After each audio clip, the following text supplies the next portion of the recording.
So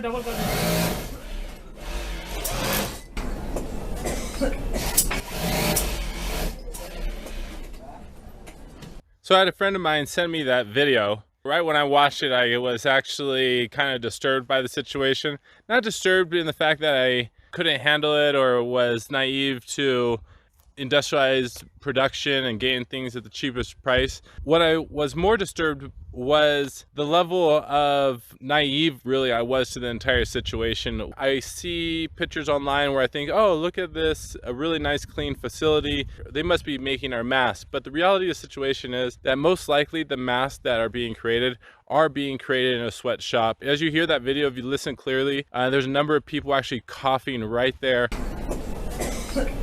They're making these masks. They're the masks that we're going crazy for. They're the masks that we want to put on our face to help protect us from the coronavirus and the sicknesses going around. And at the end of the day, we're trusting that someone else is going to have the same level of due diligence and the same level of integrity if we would have made it ourselves. This is why it's just so important to just take the time to do your due diligence. It's so important to take the time to understand where things are coming from, how they're happening, who's doing them, what are their core values. And if you can't figure that information out, I know life gets busy. We finally have the time to show up in the world the way we want to, with the highest level of integrity possible. And integrity is about having substance versus being superficial.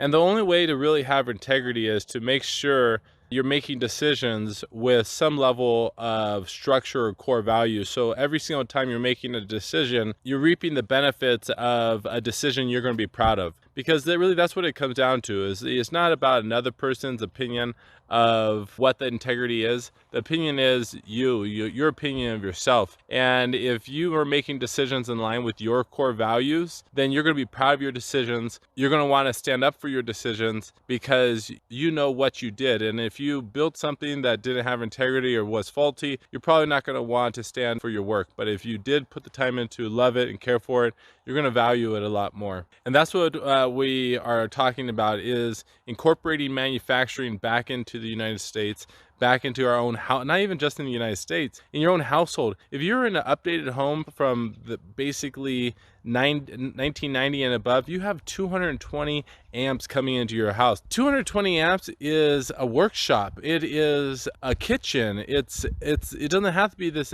fancy industrialized production.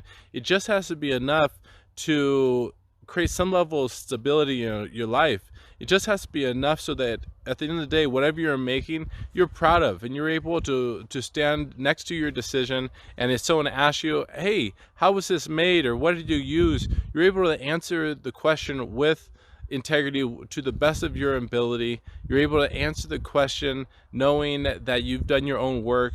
And at the end of the day, we're going to be able to bring integrity and strength back into our own communities because we're doing the work versus outsourcing it. And I know outsourcing is great. A lot of times you can get lucky. You find really great quality people all the way around the world. But at the end of the day, we might not have the means to just pay for people to do work for us anymore. And the work that they were doing before, admin work, computer work, graphic work, where we're going out and trying to market ourselves to sell ourselves so that people want to purchase our product, we might just have to start to do these things on our own. Even like what I'm doing right now, I'm talking to you guys, I'm communicating to you guys. A lot of times I would want to outsource certain work or find other people because I don't at times have the confidence to do it myself, getting behind the camera. I don't have the money for that. And what I got is I got my kids and I got a few topics that I think are interesting and have a good point. There's the economic depression, but then there's also the depression of us internally, our own personal mood. At the end of the day, if you're doing things and you're making decisions where you're proud of yourself and you're proud of what you're doing, I give you my word, you're going to be happy. No matter what our economy is doing, no matter what type of depression our economy is going through, I give you my word, if you are proud of your own decisions and if you're happy about what you're doing on a daily basis, the whole world might be in depression, but you could be the happiest, luckiest man or woman that ever existed in that moment. Hopefully this was helpful. Let's find integrity and substance within our own selves, and let's be the light that we need to be in this world, especially in all these insecurities. Thanks so much. We are a commitment-based purchase website, meaning that when you purchase something from our website, you are making a commitment to give away these brochures, give away and put on bumper stickers, put up the yard sign, or hang the flag.